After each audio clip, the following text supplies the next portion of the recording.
อันพระคุณแม่นับคะนาเกินกว่าอยากหาไหนพระสุธาที่กว้างไกล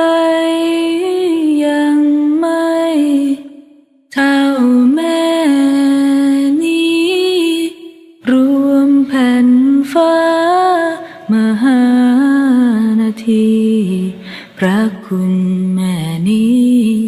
มากเสียยิ่งกว่ายามแม่อุ้มท้องแสนทรมา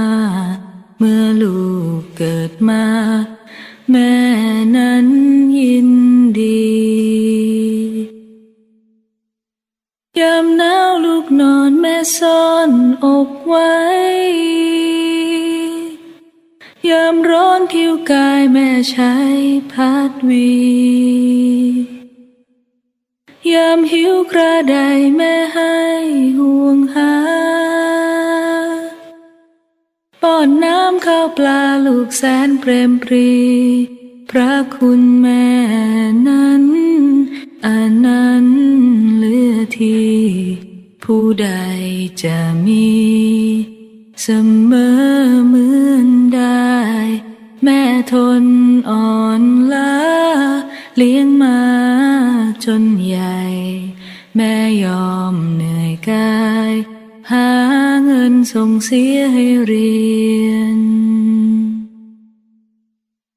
จงอย่าลืมคิดทดแทนคุณท่านก่อนบรร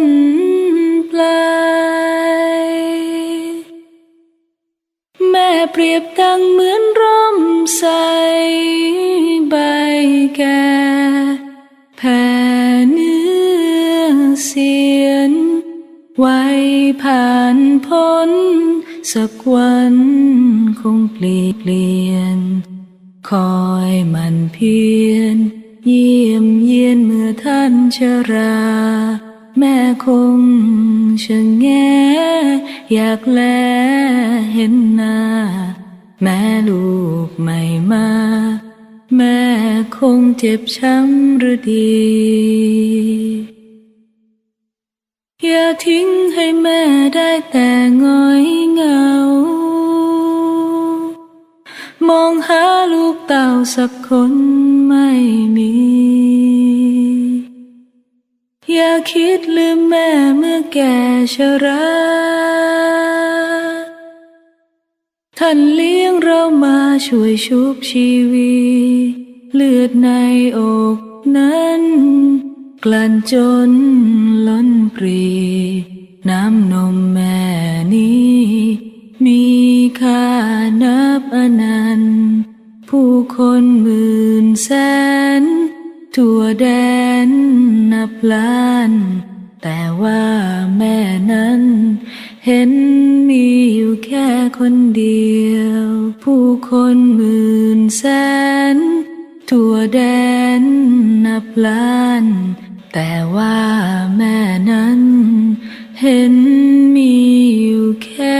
คนเดียว